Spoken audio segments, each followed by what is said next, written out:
Shalom Bapak Ibu Saudara yang dikasihi Tuhan, kita bersyukur pada kesempatan hari ini kita masih punya waktu untuk datang bersama-sama beribadah kepada Tuhan di tengah pekan saat ini. Saudara, sebelum kita memuji Tuhan dan mendengarkan firman, sekali lagi saya mengajak kita bersama-sama tundukkan kepala kita dan kita berdoa.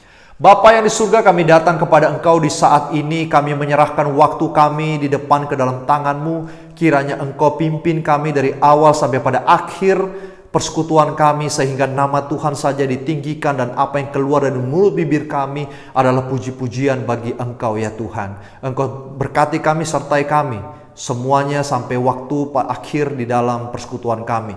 Di dalam nama Tuhan Yesus kami berdoa. Amin. Bapak Ibu Saudara, kita semuanya pasti setuju bahwa Tuhan adalah Tuhan yang begitu sayang kepada kita, sehingga memberikan kita banyak sekali waktu, banyak sekali kesempatan untuk kita bisa bersama-sama terus-menerus menikmati kasih-Nya di dalam kehidupan kita. Tetapi saudara, pakailah waktu itu yang adalah anugerah Tuhan dengan baik, sebaik-baiknya di dalam hidup kita, agar hidup kita memuliakan akan Tuhan. Mari kita menyanyikan sebuah lagu sebagai komitmen kita di hadapan Tuhan. Pakailah waktu anugerah Tuhanmu dengan baik.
Saudara yang dikasihi Tuhan, sebelum kita bersama-sama mendengarkan firman Tuhan yang bertema peacemaker atau kita menjadi pembawa damai, saudara, mari kita satukan hati kita, kita renungkan dengan baik, kita kemudian menyanyikan lagu ini dengan refleksi kita yang dalam, ekspresi diri kita sendiri, bahwa Tuhan, Engkau adalah damaiku dan aku mau hidup damai dan aku mau menjadi pendamai bagi sesamaku. Mari kita nyanyikan lagu ini sebagai pengantar kita untuk mempersiapkan hati mendengarkan firman-Nya.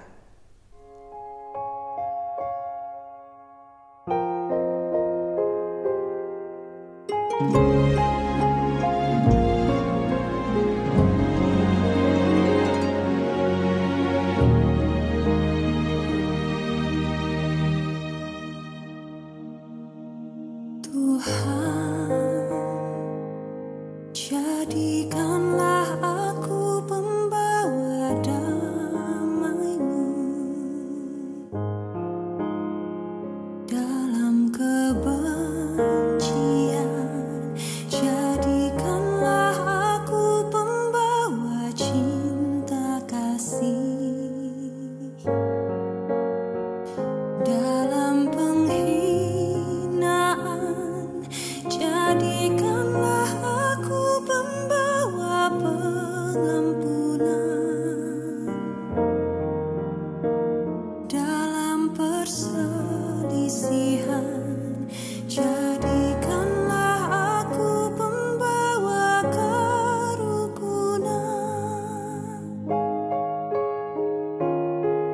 Tuhan,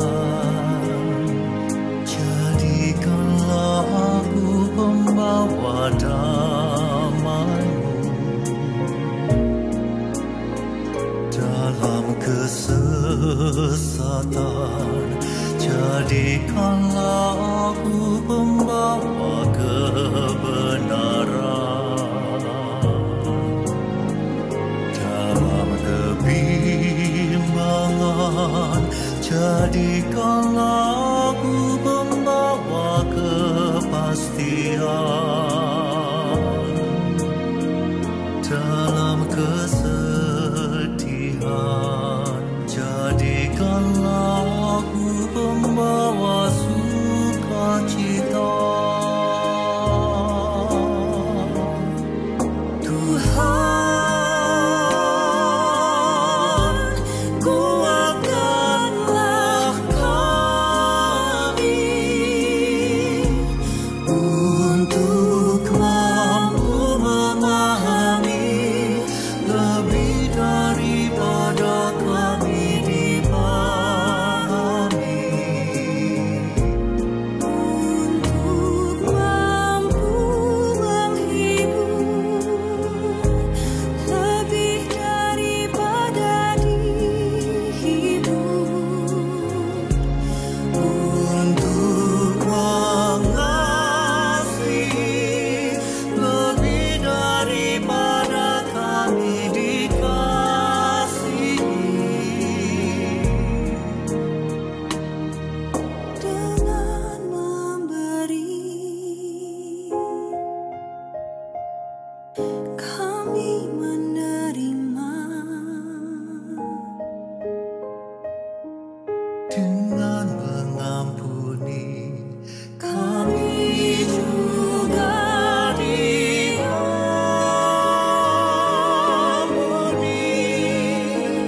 dengan menyangkal diri kami temukan hidup baru.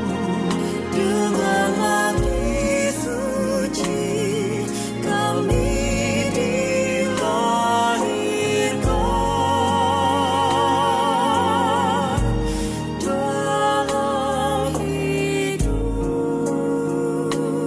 Menyangkal diri kami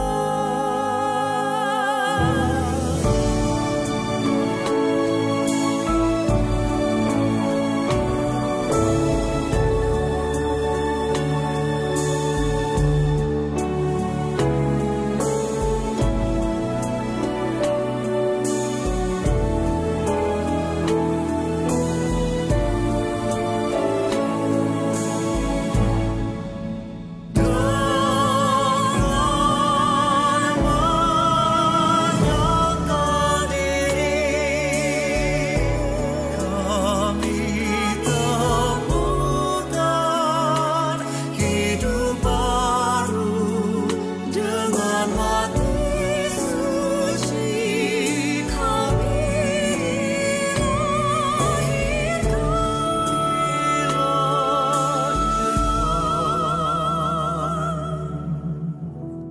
dalam hidup kekal.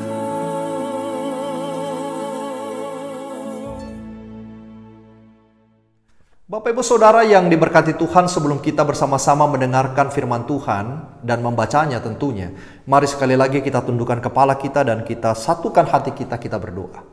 Bapa yang di surga, kami hendak mendengarkan akan firman-Mu. Kami rindu Tuhan menjamah dan menolong kami, agar kami bisa mendengarkan firman-Mu dengan baik dan nama Tuhan dimuliakan melalui telinga, hati, dan juga kemudian kami rindu melakukan firman itu di dalam kehidupan kami setiap hari.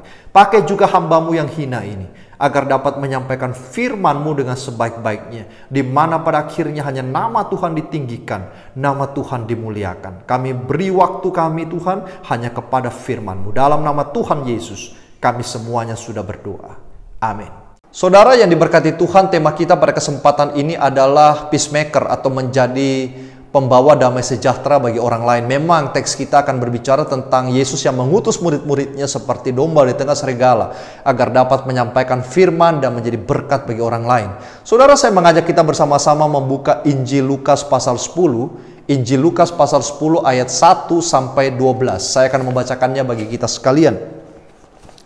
Kemudian daripada itu Tuhan menunjuk 70 murid yang lain, lalu mengutus mereka berdua-dua mendahuluinya ke setiap kota dan tempat yang hendak dikunjunginya. Katanya kepada mereka, tuaian memang banyak, tetapi pekerja sedikit. Karena itu mintalah kepada Tuan yang empunya tuaian, supaya ia mengirimkan pekerja-pekerja untuk tuaian itu. Pergilah, sesungguhnya aku mengutus kamu seperti anak domba ke tengah-tengah serigala. Janganlah membawa pundi-pundi atau bekal atau kasut, dan janganlah memberi salam kepada siapapun selama dalam perjalanan. Kalau kamu memasuki suatu rumah, katakanlah lebih dahulu damai sejahtera bagi rumah ini. Dan jikalau di situ ada orang yang layak menerima damai sejahtera, maka salammu itu akan tinggal ke atasnya. Tetapi jika tidak, salammu itu kembali kepadamu. Tinggallah dalam rumah itu, makan dan minumlah apa yang diberikan orang kepadamu, sebab seorang pekerja patut mendapat upahnya. Janganlah berpindah-pindah rumah, dan jikalau kamu masuk ke dalam sebuah kota dan kamu diterima di situ, makanlah apa yang dihidangkannya kepadamu dan sembuhkanlah orang-orang sakit yang ada di situ, dan katakanlah kepada mereka, kerajaan Allah sudah dekat padamu. Tetapi jikalau kamu masuk ke dalam sebuah kota dan kamu tidak diterima di situ, pergilah ke jalan-jalan raya kota itu dan serukanlah juga debu kotamu yang melekat pada kaki kami kebaskan di depanmu, supaya kamu ketahui kerajaan Allah sudah dekat. Aku berkata kepadamu, pada hari ini Sodom akan lebih ringan tanggungannya daripada kota ini. Saudara, apa arti damai bagi saudara? Apakah arti damai bagi saudara adalah tidak ada kesusahan, tidak ada masalah, hidup lancar, hidup mulus, langit selalu biru, pokoknya tidak ada kendala di dalam hidup saya, apa saya urus semuanya lancar. Itulah pengertian damai bagi banyak orang, saudara. Tetapi sebenarnya realita kehidupan kita berbicara lain, bukan? Bahwa tidak ada segala sesuatu yang begitu nyaman, begitu mulus, langit selalu biru, tidak pernah hujan, tidak pernah mendung. Realitanya kita toh tetap menghadapi pergumulan. Percaya atau tidak percaya pada Kristus, saudara pasti mengalami namanya pergumulan. Tetapi di dalam teks kita diajarkan, apa sih sebenarnya arti damai menurut teks kita? Apa arti shalom yang selalu diucapkan di dalam Alkitab, baik ketika Yesus mengatakan dan mengutus murid-muridnya, atau ketika Yesus bangkit dari kematian? Shalom adalah damai sejahtera bagi kamu. Saudara, yang pertama, damai sejati Yesus ingin katakan ada di dalam Dia. Ada sebuah lagu mengatakan, kala ku cari damai, ku cari kemana-mana, tidak kutemukan. Yang kutemukan hanya di dalam Yesus. Bahkan pemazmur mengatakan, kulayangkan bukan mataku ke gunung-gunung. Dari mana datangnya damai, dari mana datangnya pertolongan? Datangnya pertolongan hanya daripada Allah semata-mata. Saudara, itu sebabnya poin pertama ini adalah damai hanya saudara temukan di dalam Yesus. Arti daripada damai itu adalah cara pandang seseorang terhadap dirinya tidak boleh menjadikan apa yang dia tahu sebagai patokan, tetapi firman Tuhan itulah patokan. Kenapa? Karena cara pandang kita terhadap apa itu damai selalu bergantung pada pengalaman kita yang seabrek-abrek berupa teori dan juga dipengaruhi dengan apa yang kita pelajari secara eksternal, sehingga yang terjadi adalah kita mencoba mendefinisikan damai di luar daripada Bible kita. Damai di dalam konteks bacaan kita juga tergantung budaya latar belakang orang Yahudi pada saat itu. Mereka berpikir bahwa damai diperoleh ketika mereka terlepas dari yang namanya penjajahan Romawi. Karena dulu orang Yahudi dijajah orang Romawi dan mereka merasa tidak damai, tidak punya negara, dan hidup sulit dan lain sebagainya.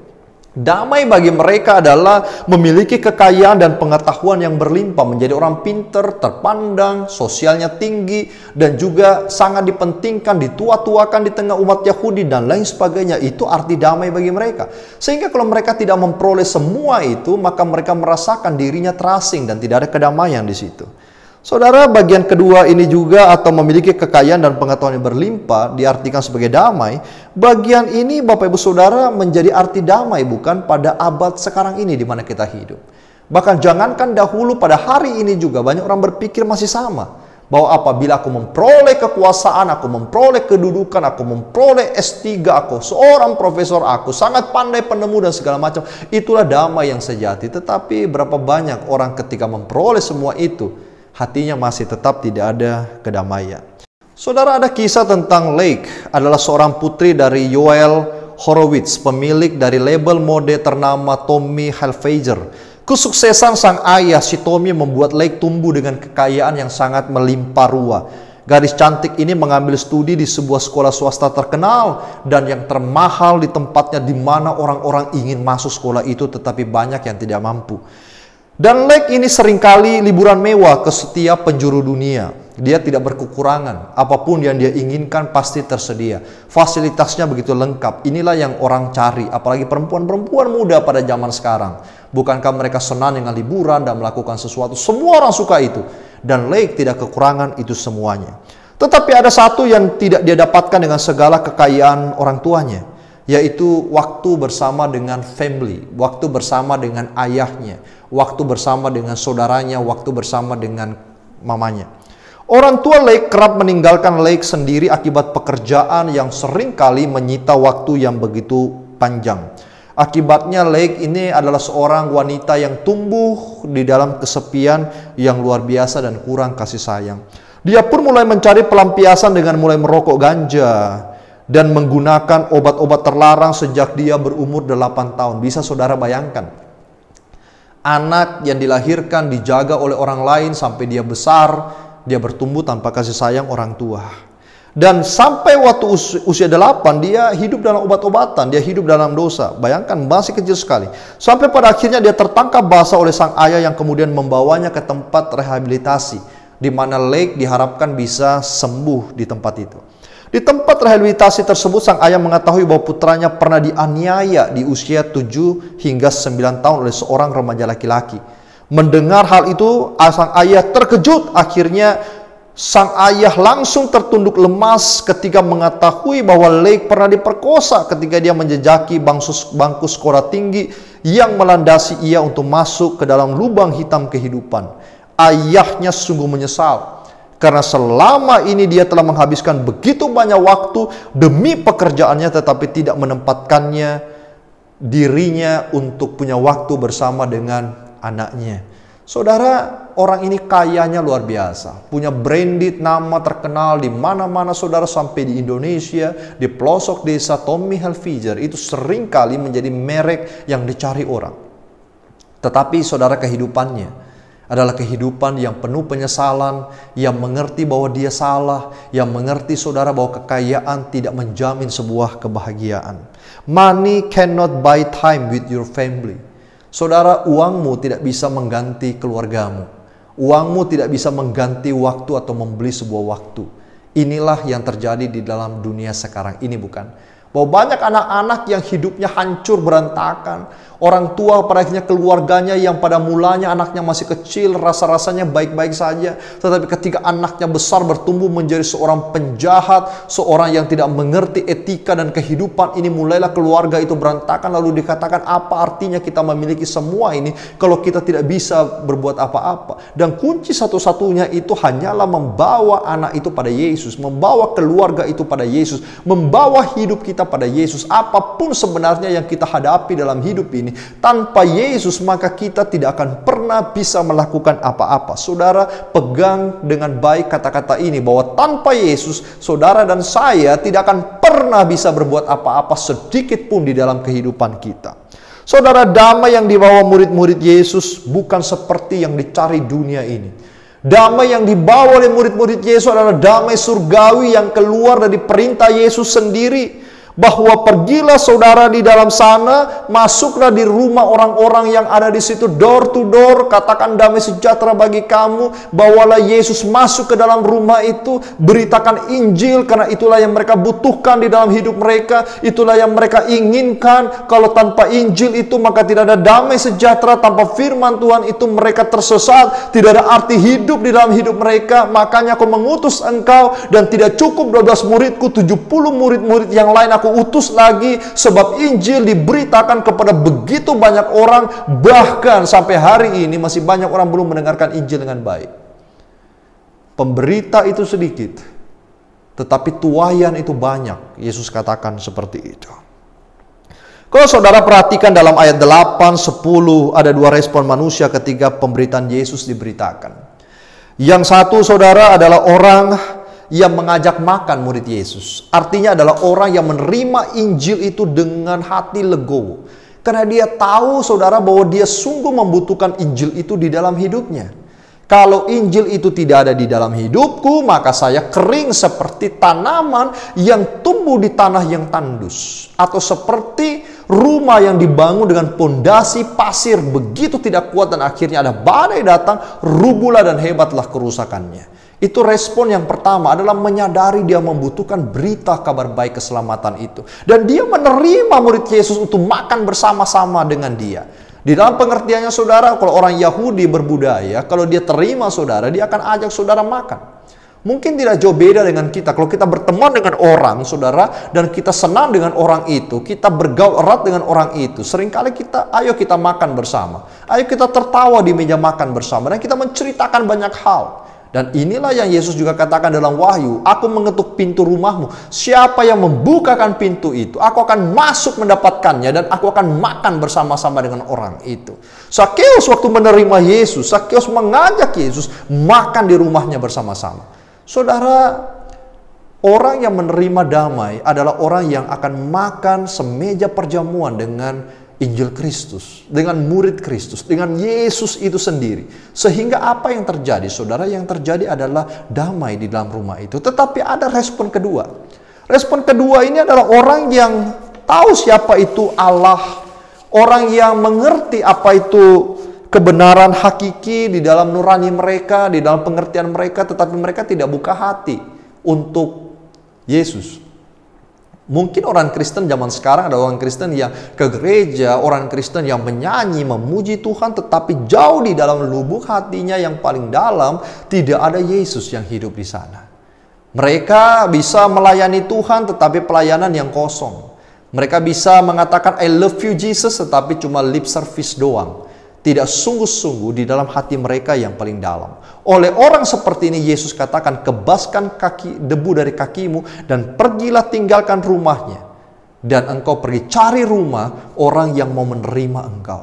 Dengan pengertian Bapak Ibu Saudara, damai akan tinggal apabila engkau buka pintu bagi Tuhan. Damai tidak akan tinggal kalau engkau tutup pintu bagi Tuhan. Kalau pada hari ini ada dosa dalam hati saudara, kalau hari ini ada sesuatu yang mengganjal hati dan hidupmu, biarkan Yesus masuk membersihkannya. Jangan malu buka diri bagi Yesus. Kalau tidak, saudara, maka tidak ada damai. Kalau tidak, maka tidak ada sukacita di dalam hatimu. Untuk mendapatkan hal yang paling berharga adalah berani buka diri, menjadikan Yesus sebagai jurumudi di dalam hidupmu. Yang kedua, di dalam firman Tuhan ini kita diajak untuk membawa damai itu ke dalam dunia. Jadi firman ini untuk orang yang pertama, yang punya respon menerima, yang punya respon untuk mengasihi Tuhan. Maka firman yang kedua ini bagi mereka, saudara. Jadi kalau saudara yang hari ini membuka diri bagi Tuhan, bagian kedua ini adalah milik saudara. Kita melihat perkataan Tuhan di sini. Tuaian memang banyak, tetapi pekerja sedikit. Artinya, saudara, bukan cuma pendeta, bukan cuma penginjil, bukan guru Injil saja, bukan guru agama yang membawa firman itu ke dalam dunia ini. Tetapi semua orang Kristen punya tanggung jawab yang sama menjadikan bagian firman ini dibagi kepada orang lain. Tidak harus saudara pandai berbicara tentang Alkitab, tidak harus saudara berkhotbah di atas mimbar, tetapi saudara bisa menginjili orang saudara dengan perbuatan kehidupan saudara. Memberitakan Injil dengan teladan hidup saudara. Memberitakan Injil dengan membantu sesama saudara. Memberitakan Injil dengan nasihat-nasihat yang baik yang keluar dari mulut bibir kita. Saudara, tuaian banyak, pekerja sedikit. Yesus menggambarkan orang tidak percaya seperti tanaman padi yang siap dituai, dan jikalau telat saudara, maka padi itu akan mati. Tapi padi itu banyak yang mati karena kurangnya pekerja. Kurangnya pekerja, saudara. Banyak orang juga yang menerima firman, tetapi untuk keluar menyampaikan firman, ini yang makin hari makin sedikit. Kita diajak memikirkan tuaian itu di dalam Alkitab ini.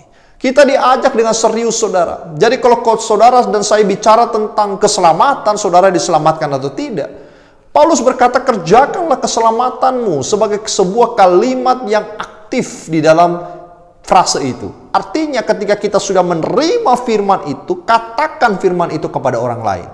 Itu contoh bahwa kita itu sudah diselamatkan. Tetapi kalau saudara ditanya sudah diselamatkan, sudah, kenapa percaya Yesus? Itu doang. Tetapi tidak melakukan firman itu, saudara, apa yang kita imani dan kita katakan kepada orang lain adalah sebuah keraguan-raguan bagi orang itu. Percaya bahwa saudara betul hidup di dalam Tuhan atau tidak. Nah, saudara, Yesus mengajak kita untuk memikirkan orang lain agar orang lain itu tidak binasa.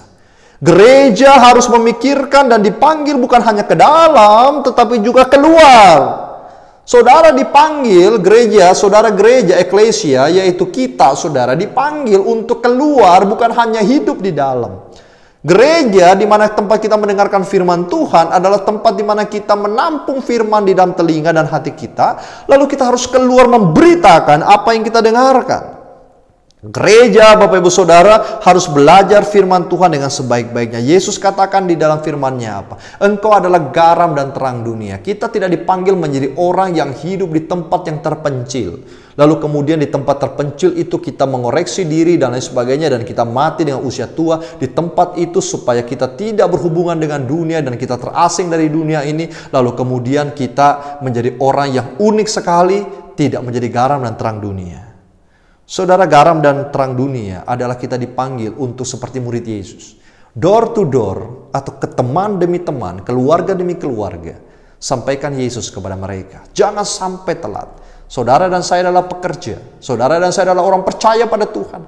Harusnya kepercayaan itu kita bangun dengan tindakan. Bukan kata-kata saja, tetapi juga kita berkarya untuk melakukannya.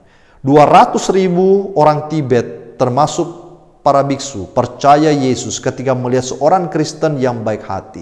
Kenapa? Karena pada suatu hari ketika kebakaran sebuah kuil, di situ lalu kemudian orang-orang Kristen keluar, saudara. Ada satu orang Kristen keluar membantu mengangkat barang-barang yang ada di kuil itu. Dia tidak berkata biarin terbakar, itu tempat apa, itu lain sebagainya. Tidak. Dia menghargai, menghormati kepercayaan orang lain. Dia membantu, Bapak Ibu Saudara. Tetapi apa yang terjadi tanpa disangka? Banyak orang kemudian percaya pada Kristus lewat satu tindakan, yaitu membantu. Ada juga yang lain, yaitu apa? Seorang suami yang begitu jahatnya luar biasa. Dia caci maki istrinya, dia hina istrinya, tapi istrinya cuma berdiam. Lalu dia tiap malam berdoa. Suatu waktu suaminya melihat istrinya berdoa. Di dalam doa istrinya minta supaya suaminya diberkati. Suaminya berpikir, kenapa setelah aku caci maki istriku, dia malah minta aku diberkati. Pada hari itu sang suami bertobat, menjadi seorang pendamai, menjadi orang yang sabar, menjadi orang yang rendah hati.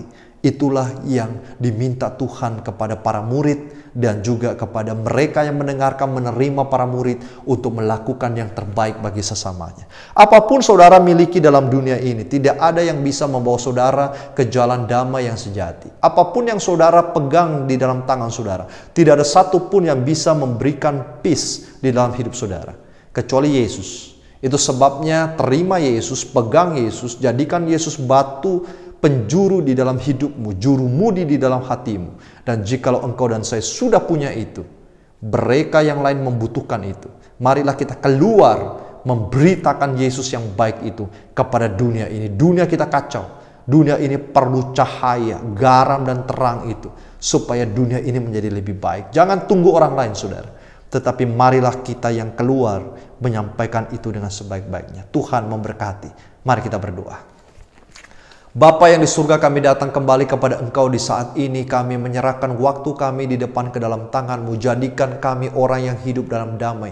Jadikan kami orang yang memberitakan firman-Mu. Jadikan kami pembawa obor Allah di tengah-tengah dunia yang semakin gelap ini, agar dunia ini mengenal siapa Engkau. Tuhan, kami serahkan hidup kami ke dalam tangan-Mu. Kami memang sering kali dengar firman, tetapi seberapa jauh kami lakukan firman itu di dalam hidup kami. Engkau bantu kami, Engkau tolong kami. kami Tuhan. Kami serahkan juga dunia ke dalam tangan-Mu di tengah-tengah peperangan yang terjadi di Eropa, di tengah-tengah panas hati banyak orang, di tengah-tengah sakit hati pasangan demi pasangan, di tengah-tengah ketidaktahuan syukur anak-anak muda pada hari ini. Betapa banyak hal-hal yang merusak pribadi karakter sedang ada di tengah-tengah manusia. Tuhan, Engkau nyatakan kasih dan kemuliaan-Mu di tengah-tengah kami. Engkau jamah semuanya Tuhan, supaya dunia ini bisa menjadi dunia yang lebih baik seperti yang Engkau inginkan. Terima kasih, dalam nama Tuhan Yesus kami bersyukur dan kami berdoa. Amin.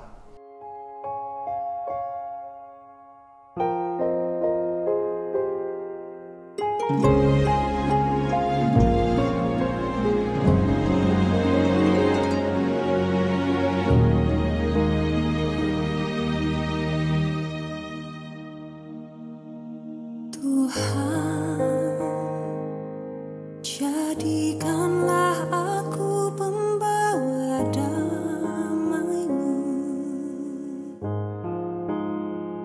dalam kebencian. Jadikanlah aku pembawa cinta kasih dalam penghinaan. Jadikanlah aku pembawa pengampunan dalam perselisihan. Jadikanlah aku pembawa kerukunan.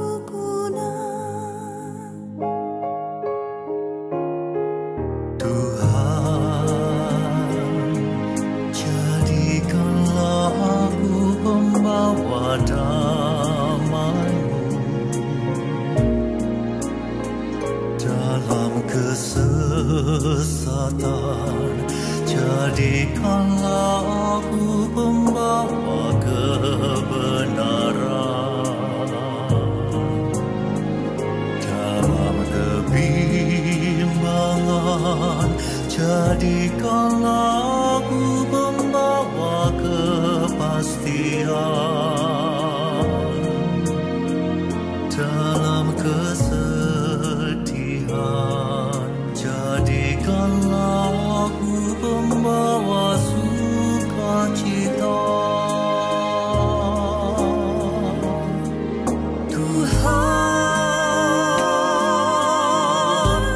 kuatkanlah kami untuk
hidup.